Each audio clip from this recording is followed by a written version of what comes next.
오늘은 우리 문장의 형식에 대해서 한번 배워보도록 할 거예요. 우리 지난 시간에 문장의 구성 요소라는 걸 배우면서 주어, 동사, 목적어, 보어 이런 것들을 한번 구별을 해봤죠.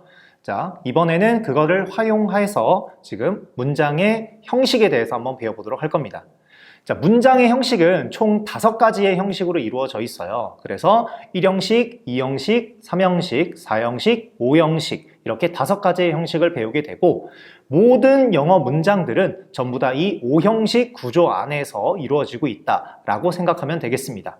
자, 첫 번째로 1형식 같은 경우에는 문장이 주어와 동사로 이루어진 것을 우리가 1형식 문장이라고 합니다.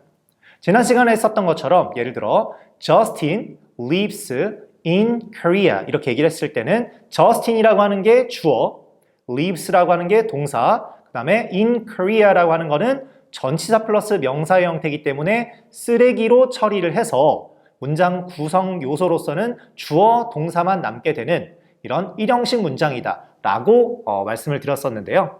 자, 그런 식으로 지금처럼 주어와 동사를 가지고 있는 문장의 형식을 우리가 1형식이라고 합니다. 보통 1형식 같은 경우에는 해석이 주어는 동사 하다 라고 해석을 해주면 되겠고요. 두 번째, 2형식에 대해서 배워보도록 하겠습니다. 2형식이라고 하는 것은 주어, 동사, 보어 이렇게 3가지로 이루어진 것을 우리가 보어라고 합니다. 자, 지난 시간에 썼던 것처럼 이 보어라고 하는 것은 비동사나 또는 become 뒤에 나오는 단어들 또는 일반 동사 뒤에 있는 형용사 이런 걸 우리가 보어라고 생각을 해주면 되겠어요. 자, 2형식 같은 경우에는 해석을 보통 주어는 보어하다 또는 주어는 보어이다 이런 식으로 보통 해석이 되고, 자, 그럼 예를 한번 들어보도록 하겠습니다. He is a student 이렇게 문장이 나왔어요. 그러면 he라고 하는 게 문장의 주어, is가 동사, a student라고 하는 것이 쓰레기가 아니기 때문에 비동사 뒤에 나오는 건 모두 우리가 보어라고 얘기를 했죠. 그래서 주어, 동사, 보어를 가지고 있는 2형식 문장이다 라고 얘기를 할 수 있겠어요. 자, 그러면 다른 예를 한번 들어보도록 할게요. He is in the library. 자, 이 문장 같은 경우에는 he가 주어, is가 동사, 그리고 in the library가 전치사 플러스 명사의 형태가 되기 때문에 이것은 쓰레기로 봅니다. 비동사 뒤에 있는 건 전부 다 우리가 보어라고 얘기를 했지만 일단은 쓰레기를 제외한 상태에서 가야 해요. 그래서 이 문장 같은 경우에는 주어, 동사, 그리고 뒤에는 쓰레기이기 때문에 주어, 동사만 가지고 있는 1형식의 문장 구조다라고 우리가 얘기를 할 수 있겠습니다. 2형식에서의 주인공이라고 얘기를 하자면 중요한 동사들, 이런 것들을 우리가 주인공이라고 얘기를 할 수 있겠는데 제일 중요한 부분이 이 2형식 문장의 동사들, 예를 들어서 remain이라는 남아있다, 남다라는 그런 단어나 또는 stay, 뭐뭐인 채로 남다, 뭐 이런 단어들 또는 keep이라고 하는 유지하다 이런 동사들은 뒤에 반드시 형용사의 형태를 써야 하는 절대로 부사를 쓰는 안 되는 대표적인 2형식 동사들이 되겠어요. 그리고 또 한 가지의 주인공은 뭐냐? 지금 보는 것처럼 감각동사라는 게 있습니다. 여러분들 많이 들어봤을 거예요. 이 감각동사라고 하는 것은 우리가 오감을 가지고 얘기하는 그런 동사들을 얘기하겠습니다. 그래서 우리가 sound, smell, look, feel, taste 이 5가지의 오감을 나타내는 동사들을 우리가 감각동사라고 얘기를 해주고 이 동사들은 뒤에 반드시 형용사가 나오는 형태, 절대로 부사를 쓰면 안 되고 형용사를 써야 된다라는 부분이 중요하기 때문에 우리가 항상 외워준다라고 생각하면 되겠어요. 이걸 우리가 조금 쉽게 외우기 위해서 선생님이 앞글자를 따서 sound, smell, look, feel, taste니까 사스, look, feel, te 이런 식으로 외우면 조금 쉬워질 수 있겠죠. 자, 같이 한번 따라해 볼게요. 자, 사스, look, feel, te 뒤는 형용사다. 자, 따라해 보시죠. 자, 그런 식으로 우리가 가면 되겠고요. 그럼 얘가 어떻게 문장이 나올 수 있고 어떤 식으로 우리가 주의해야 되는지 한번 예를 들어서 한번 보도록 하겠습니다. 자, he looks happily 라는 문장이 있어요. 그는 행복하게 보인다. 자, 해석상으로는 he looks happily 라고 하는 게 전혀 문제가 없는 것 같고 자연스러워 보이겠지만 이 look이라고 하는 단어는 대표적인 감각 동사이기 때문에 뒤에 절대로 부사의 형태를 쓰면 안 돼요. 부사의 형태를 쓰면 부사는 쓰레기라고 우리가 볼 수 있기 때문에 이 문장 구조는 주어와 동사만을 가지고 있는 일형식 문장으로 우리가 바라보게 됩니다. 그래서 이 감각동사라고 하는 거는 대표적인 이형식 동사라서 반드시 보어가 필요해요. 그래서 보어가 될 수 있는 형용사의 형태로만 써줘야 합니다. 그래서 he looks happy 이렇게 쓰는 문장이 주어, 동사, 일반 동사 뒤에 형용사니까 보어라고 얘기를 할 수 있겠죠. 그래서 이걸 이형식이다 라고 얘기를 해줄 수 있는 거예요. 자, 이거는 여러분들 중학교 때도 그렇고 고등학교 때도 계속 시험에 많이 나오는 거니까 반드시 암기하고 있어야 됩니다. 자, 다시 한번 따라해 볼게요. 사수룩 빌테디는 형용사다. 시작. 자, 그렇게 가면 되겠고요. 그 다음에 이 감각동사는 보통 지금처럼 부사는 절대 안 되고 형용사만 쓴다 라고 얘기를 하긴 했지만 간혹 가다가 뒤에 명사가 나오는 경우가 있어요. 자, 예를 들어서 He sounds my dad. 자, 이렇게 문장을 쓰면 그는 우리 아빠처럼 목소리가 난다 또는 우리 아빠처럼 들린다 이렇게 문장을 쓸 수 있겠습니다. 자, 지금처럼 이렇게 명사가 나오게 되면 사수룩 빌테 뒤에는 그냥 명사만 쓸 수는 없고 이때는 반드시 like라고 하는 전치사와 함께 써줘야 해요. 그래서 He sounds like my dad. 그는 우리 아빠처럼 들린다. 그 목소리는 우리 아빠의 목소리처럼 들려. 이런 문장이라고 우리가 볼 수 있겠죠. 그렇죠? 그래서 지금처럼 이렇게 사수룩 빌테디는 부사 절대 안 되고 형용사를 쓰고 만약에 명사를 쓰게 되면 반드시 전치사 like와 함께 쓴다 라는 걸 잊으면 안 되겠습니다. 자, 그 다음은 삼형식 문장 구조예요. 아마 영어에서 가장 많이 쓰이는 문장 구조가 삼형식 문장이라고 생각이 되는데 보통 삼형식은 주어, 동사, 목적어 라는 구성 요소로 이루어진 문장 구조를 우리가 삼형식 문장이다 라고 얘기를 해줍니다. 삼형식은 보통 해석을 어떻게 하느냐? 주어는 동사한다, 목적어를 이런 식으로 해석을 해주면 되겠죠.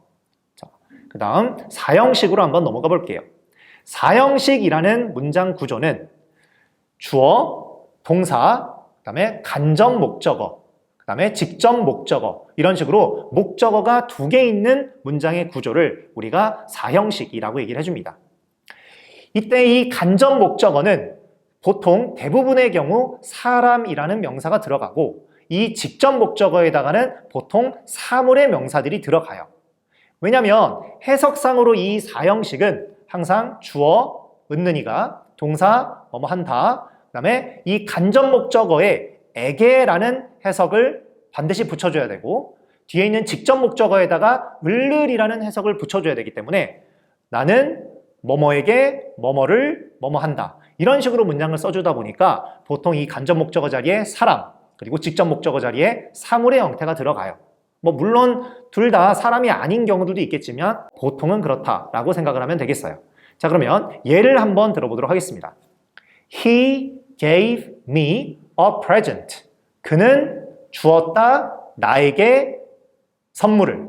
지금처럼 뭐뭐에게 뭐뭐를 이런 식으로 문장이 이루어지겠죠. 그래서 사람, 사물이라는 게 이루어졌다는 거 볼 수 있겠고 얘는 지금 목적어가 2개 있으니까 사형식이다라고 얘기를 할 수 있겠어요. 이 삼형식과 사형식에서의 포인트라고 보는 것은 또는 주인공이라고 보는 것은 사형식을 삼형식으로 전환하는 것이라고 생각하면 됩니다. 이 사형식에서 삼형식 전환은 어떻게 하는지 같이 한번 보도록 할게요. 자, 일단 사형식 문장을 준비물이라고 생각을 해볼게요. 주어, 동사, 사람, 사물. 자, 앞으로는 간접 목적어, 직접 목적어 하면 조금 더 어려울 수 있으니까 편하게 사람, 사물이라고 놓고 보겠습니다. 자, 사형식 문장이 준비가 됐고요. 여기에서 삼형식 문장으로 한번 바꿔보도록 하겠습니다. 자, 주어와 동사는 그대로 두면 되겠고요. 자, 뒤에 사람, 사물의 형태에서 사물을 동사 바로 뒤로 옮겨주고 그 다음에 사람을 사물의 뒤로 보내주는데 이때 그냥 보내주면 안 되고 반드시 사람 앞에 전치사를 붙여주면서 사람을 뒤에 써줘야 해요. 자, 예를 한번 들어보도록 하겠습니다. He gave me a present 라는 문장이 있었고요. 자, 그럼 이거를 삼형식으로 바꾸면 He gave 그대로 똑같이 써주고 a present라는 단어를 동사 바로 뒤로 옮겨주고요. me라는 단어를 전치사 to와 함께 사물의 뒤로 옮겨주면 되겠어요. 그래서 he gave a present to me 이런 식으로 문장이 되겠죠. 그럼 이건 어떻게 해서 삼형식이라고 우리가 얘기를 할 수 있겠느냐? 자, 지금 보면 알다시피 he라는 주어, gave라는 동사, a present라고 하는 목적어가 있고요. 뒤에 to me라고 하는 건 전치사 플러스 명사의 형태가 되기 때문에 이건 쓰레기로 보고 이 문장 구조는 주어, 동사, 목적어만을 갖고 있는 삼형식 문장이구나 라고 우리가 얘기를 할 수 있어요. 자, 이 4형식에서 3형식 전환을 할 때 가장 중요한 부분은 어떤 전치사를 쓰느냐 이게 됩니다. 이때 우리가 쓰는 전치사는 세 가지의 형태가 있어요. 첫 번째 for라는 전치사, 두 번째 of라는 전치사, 그 다음에 to라는 전치사가 있습니다. 자, 그러면 언제 for라는 전치사를 쓰느냐?